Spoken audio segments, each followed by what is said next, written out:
YouTube Mirasım kanaly.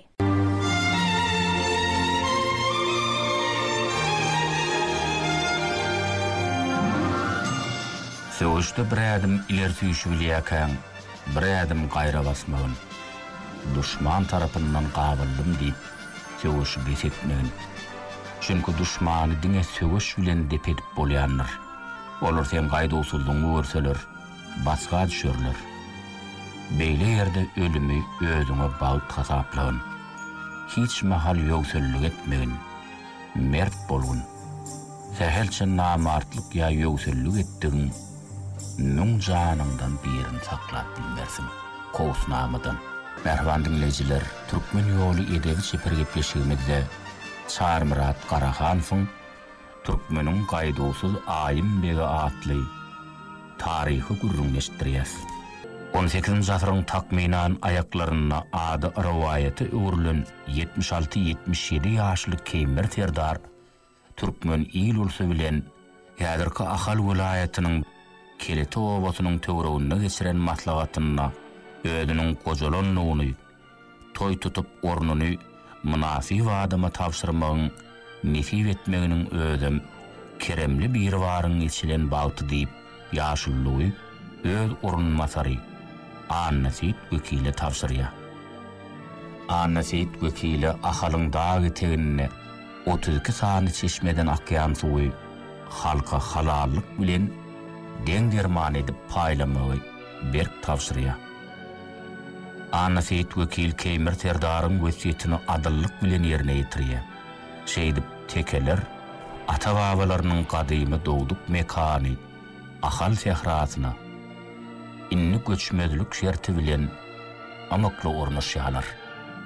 18-nji asyryň aýaklaryna Ahal welaýatynyň Göýekdepe etrawynyň Ahal geňeşliginiň şägindäki ýerleşýän gadymy Keýmer galasyna öz urugynyň ketgudasy, töweşde öz gaýdawsyzlygy, uğur tapyjylygy bilen il arasynda sarpalanýan Muhammed Durdubegiň döwletli maşgalasyna bir oglanjyk dünýä ýenýär. Oňa kakasy il seýlagly ýaşlygyny çagyryp gulagyna alan kama taýpdyryp aýym diýip at takýarlar. Oglanjyk oba mollasyna sowa döwrenip söwüş ýaraglaryna ussatlarça erketmek üçin ilki Muhammed Durdubegden, soňra bolsa Annasit wekilden baba Oğanbegden söwüş tilsiminiň iňçe sırlaryny öwrenip kämilleşýär. Ýekinjeklikden kakasy bilen watan goragy bilen baglanyşykly oňukly ýerli söwüşlere gatnaşyp taplanýar. Annasit wekiliň serkerdeligine arsmanly Karaca Juwatçyň ogly Murat Serdar bilen aýym egine berip uly söwüşlerde gaýdawsyzlyk görkezip uly hormat seýlaga münasip bolýarlar. Kakasy Muhammed Durdubegden pata alan aýym begin halk arasynda adabry tanymal meşhurlugy ýokary galypdyr. Aýym watan halkyň goragyny üçin etmek üçin ilki öz tiresine, soňra beg urugyna baş bolupdyr. Aýym Murat Serdaryň baş tutanlygyny Türkmen topragyny goramakda ençime gazaply jeňli taryhy wakalary başdan geçiripdir. YouTube Mirasım kanaly. Meşhur taryhçy, taryh ilmläriniň doktory Professor Şeýhberdi Annaglyjew Edebiýat we Sungat gazetiniň 1991-nji ýylyň 20-nji sentýabryna sanyny asyrlaň ýaňy Türkmen halkynyň harba taryhy geçmişi we gahrmançylyklary atly makalasyna Türkmenliň beýleki serkerdeleri Hal Nepes Serdaryň, Begler Hanyň, Murat Serdaryň, aýym begin atlaryny agzap geçmek gerek. Tekelen Derbent deresine alyp baran söwüşlerim bellerlikdidir. Şo söwüşlerde Murat Serdar hemmelerden taýlanypdyr diýip uly buýsonç bilen Murat Serdaryň aýym begin gahrmançylygyny beýan edýär. Murat Serdar we oň ornmasary aýym ahal tekeleriniň awraýly, pähim paýhasly, edermen hanlary bolupdyr. Oňa ilat öz ykbalyny ananypdyr. Murat Serdaryň we oň eginneşi aýym begin baş tutanlygyny öz aralarynda ýaşaýan beýleki ähli taýpalaň wekilleri bilen bilelikde düşmana garşy gaýdusuz söwüşipdirler. Aýym meg öz halkynyň garaşdyrlygy üçin görüşip taryhda ýyl boýun watan goraýjydyr. Sadadan sapaý, polody ýumşak obaduşym Hazy Muhammed Kakaliýew ahal senatly goşgyny watan gorawçylarynyň nusgalyk işlerini ine şeýle wasp edýär.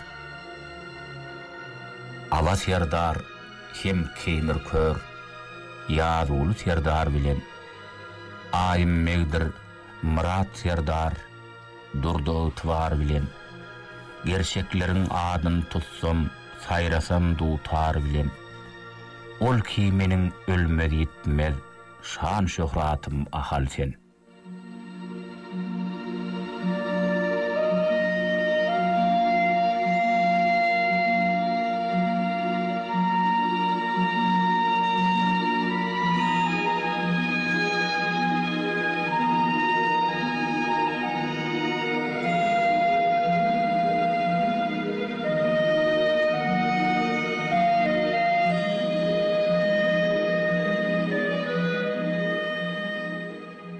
Aýym dünýeden gaýdan seneti, nirede zaýlanany häzirki wagt belli däl. Ýöne ol öz dogduk mekany bolan Ahal welaýatynyň Göktepe etrawynyň çägindäki Paçsa Huzum gonumçylygyna zaýlanandyr diýilip çak edilýär. Türkmen edebiýatynyň taryhyna 20den gowrak goşgu we gutarylmadyk poemany miras galyran şahyr Muhammed Kılıç Biçäri Aýym megiň çoğulugydyr. Ol 1885-nji ýylda häzirki Ahal welaýatynyň Gäwürt obasynda dünýä ýenýär. Muhammed Kılıç 1897-nji ýyla şenli oba mollasyny okapdyr. Soňra daýysy Kara Kerney ony änewe alyp gidýär. Mehmet Şerip Ahunyň medresetinde okudýar. Muhammed Kılıç Uras Sultan atly gaýt hakda poema döredip özüni Biçäri lakamy bilen atlandyrypdyr. 1902-nji ýylda medresany uturan soň daýhançylyk bilen meşgullanypdyr. Aşgabat şäheriniň etegindäki Gökçe obasynyň ahuny aradan çykan soň şo ýerde ol obaň mollasy bolýar. Şo döwürde ol köşüli Annagyl Şmätäjiň ogly molladyrdy. Daşogly Durdogal şahyr bilen aragatnyş taklapdyr. Muň şeýle degine Muhammed Kılıçyň Durdogalja bagyşlap ýazan şahyrim atly goşgyny şeýle tetirler bar. Welaýatyň hyýwadyr owaň garawlokdy. Biçäri molla dostum madam ýagşy tilegde Durdogal şahyrim köp bayratly kişidir. Gazal düzmek uğruna şahyrlaryň başydyr. Ine şu setirlerden hem şahyrlaryň arasynda döredüjülük gatnaşygynyň bolanlygyna göz ýetirmek bolýar.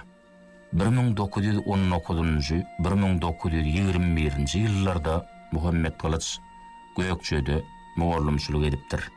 Muhammed Kılıç Biçäriň öz terjime haly bilen baglanyşykly ýazylan dolu gutarylmadyk poemasy 30 olay goşgusy bar.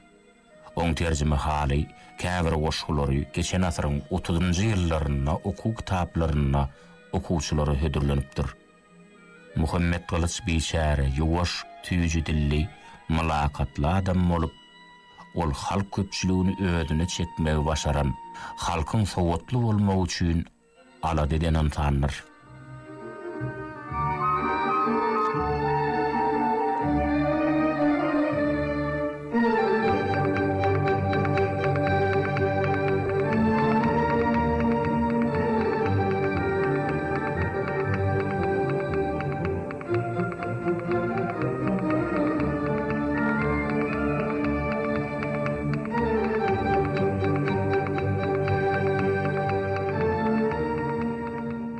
Türkmen Owa Hojalyk Üniversiteti tarapyndan 2000-nji ýylda çap edilen Nusgalyk ömürleri atly kitabyň 47-nji 50-nji sahypalaryna meşhur watan gorawçysy Aýym megiň ýoglugy, uğurlygyň çoğlugy, Anna halyň altygy, Annamradyň ogly, türkmenlerden ilkinji yktysadyýetçi alim professor Osman Annamradowicz halfyň ömrü we oň watanymyzyň öňünde bitiren işleri, şeýle-de oň garratasy, aýym meg hakyna giňişleýin, şeýle gurrunmerliýe.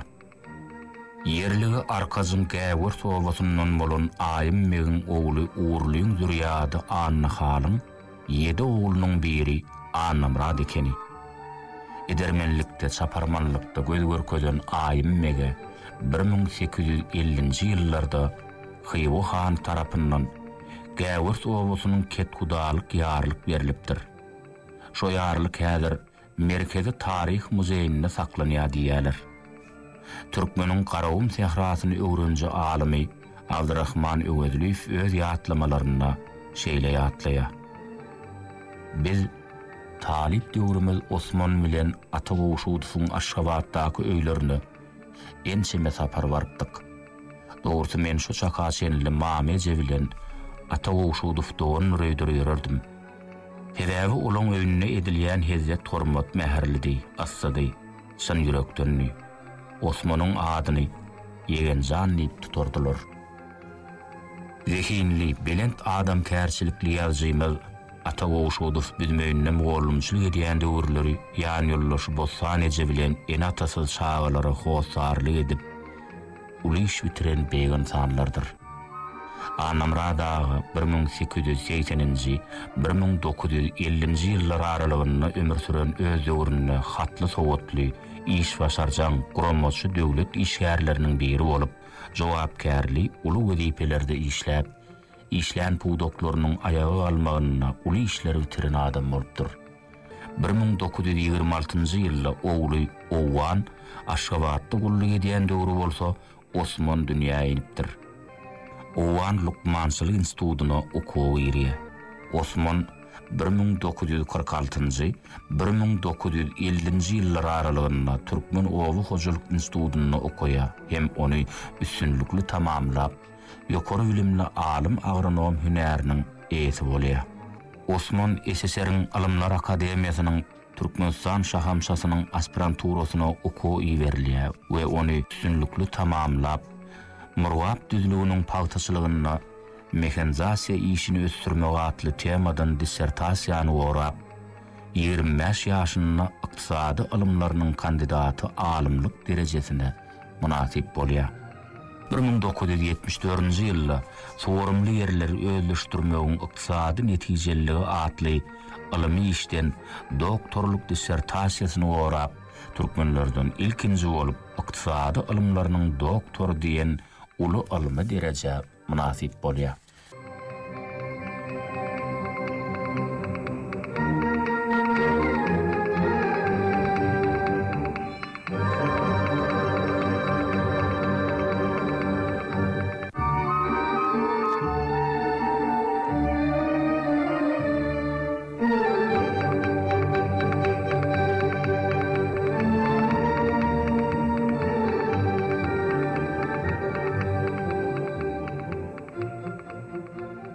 Halallıkta, päklikte atgallaran, ýokary hukuk bilimli, hakyň iradasy bilen ahiret jaý nesibeti Medinede galan.